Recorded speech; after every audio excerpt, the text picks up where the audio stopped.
আসসালামু আলাইকুম। আশা করি মহান আল্লাহর রহমতে সবাই ভালো এবং সুস্থ আছেন। বাংলাদেশে প্রায় প্রতি ১০ জনের মধ্যে একজন ডায়াবেটিক রোগে আক্রান্ত। আপনি সেই তালিকায় আছেন কিনা আমি জানি না। যদি না থেকে থাকেন তাহলে আপাতত আপনি ভাগ্যবান। কিন্তু বর্তমান প্রেক্ষিতে আমাদের শরীরে ডায়াবেটিক হওয়ার ঝুঁকি ধীরে ধীরে বাড়ছে। এই ভিডিওতে আজকে আমি কথা বলবো আপনি নিজে ডায়াবেটিসের ঝুঁকিতে আছেন কিনা, আর যদি থাকেন সেটা কতটুকু এবং কিভাবে নিজে নিজেই তা মূল্যায়ন করতে পারেন। চলুন শুরু করা যাক। ডায়াবেটিক হলো এমন একটি অবস্থা যেখানে আমাদের শরীরে থাকা ইনসুলিন নামক হরমোন সঠিকভাবে কাজ করতে পারে না। আমরা প্রতিদিন যে খাবার খাই তাতে কার্বোহাইড্রেট অর্থাৎ শর্করা থাকে। এই কার্বোহাইড্রেট রক্তে গ্লুকোজ তৈরি করে। এই গ্লুকোজের সঠিক মাত্রা যখন ইনসুলিন নামক হরমোন নিয়ন্ত্রণ করতে পারে না, তখনই আমরা ডায়াবেটিকে আক্রান্ত হই। গ্লুকোজ আমাদের শরীরের জন্য একটি অত্যন্ত গুরুত্বপূর্ণ উপাদান, কিন্তু এর পরিমাণ যখন অতিরিক্ত বেড়ে যায় তখন ধীরে ধীরে তা শরীরের প্রায় প্রতিটি অঙ্গপ্রত্যঙ্গকে ক্ষতিগ্রস্ত করে, আর তখনই তৈরি হয় নানা ধরনের জটিলতা। এবার চলুন দেখি কোন কোন বিষয় দেখে আপনি সহজেই বুঝবেন আপনি ডায়াবেটিক হওয়ার কতটুকু ঝুঁকিতে আছেন। এর জন্য আমি আপনাকে 7টি প্রশ্ন করব। এর মধ্যে যে কয়টি প্রশ্নের উত্তর হ্যাঁ হবে তার প্রতিটির জন্য 1 পয়েন্ট যোগ করুন। আর এই ফলাফলের উপর ভিত্তি করেই আপনার ডায়াবেটিকে আক্রান্ত হওয়ার ঝুঁকি বোঝা যাবে। 1 নম্বর প্রশ্ন, আপনার বয়স কি 40 বছরের বেশি?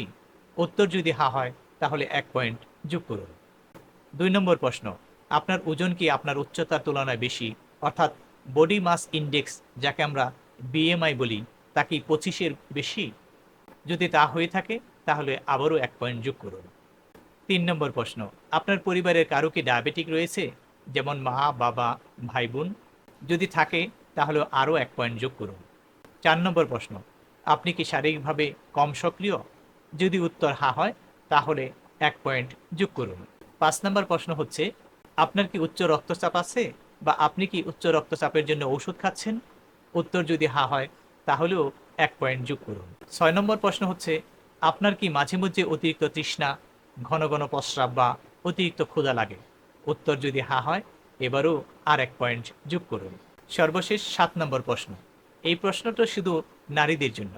আপনি কি গর্ভাবস্থায় ডায়াবেটিকে আক্রান্ত হয়েছিলেন, বা বড়সড় ওজনের কোনো শিশুর জন্ম দিয়েছিলেন? যদি উত্তর হ্যাঁ হয় তাহলে আপনিও 1 পয়েন্ট যোগ করুন। এখন প্রতিটি হ্যাঁ উত্তরের পয়েন্টগুলো যোগ করে নিন। আপনার স্কোর যদি 0 থেকে 2 পয়েন্ট হয় তাহলে আপনি ডায়াবেটিকের কম ঝুঁকিতে আছেন, তবে আপনাকে সুস্থ জীবনযাপন চালিয়ে যেতে হবে। আপনার স্কোর যদি 3 থেকে 4 পয়েন্ট হয় তাহলে আপনি মাঝারি ঝুঁকির মধ্যে আছেন, সেক্ষেত্রে একটি ডায়াবেটিক স্ক্রিনিং টেস্ট করিয়ে নেওয়া উচিত।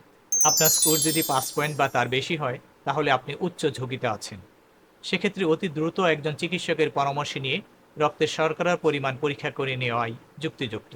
যদি প্রয়োজন হয় এর সাথে সঙ্গতিপূর্ণ অন্যান্য পরীক্ষাগুলো করে নিতে হবে।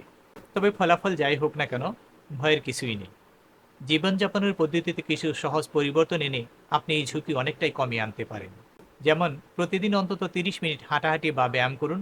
চিনি, মিষ্টি, ফাস্টফুড জাতীয় খাবার খাওয়া কমিয়ে দিন। ওজন নিয়ন্ত্রণে রাখুন। পর্যাপ্ত পরিমাণে ঘুমান এবং মানসিক চাপ কমান। বছরে অন্তত একবার রক্তের সুগার পরীক্ষা করুন। আপনার ঝুঁকির পরিমাণ যদি বেশি হয়ে থাকে তাহলে এখনই সতর্ক হতে হবে। ডায়াবেটিক্স অবশ্যই প্রতিরোধ করা যায়, শুধু প্রয়োজন সচেতনতা ও কিছু সঠিক অভ্যাস।